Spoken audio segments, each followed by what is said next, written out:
Hey guys, so this is my new backyard update, which I added an outdoor dining area.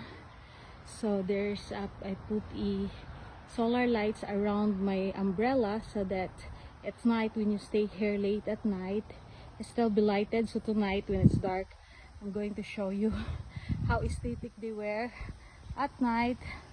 And I have here my grill on this side, so it's actually like an extension of your indoor to your outdoor. It's like you have a living area, a dining area, and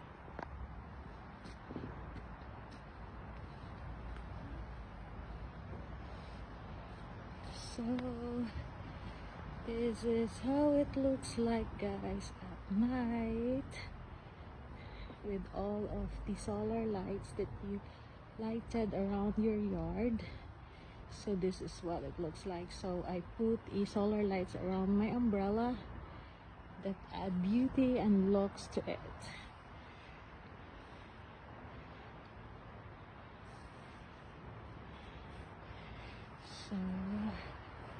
So guys, this is my view from this side of the house.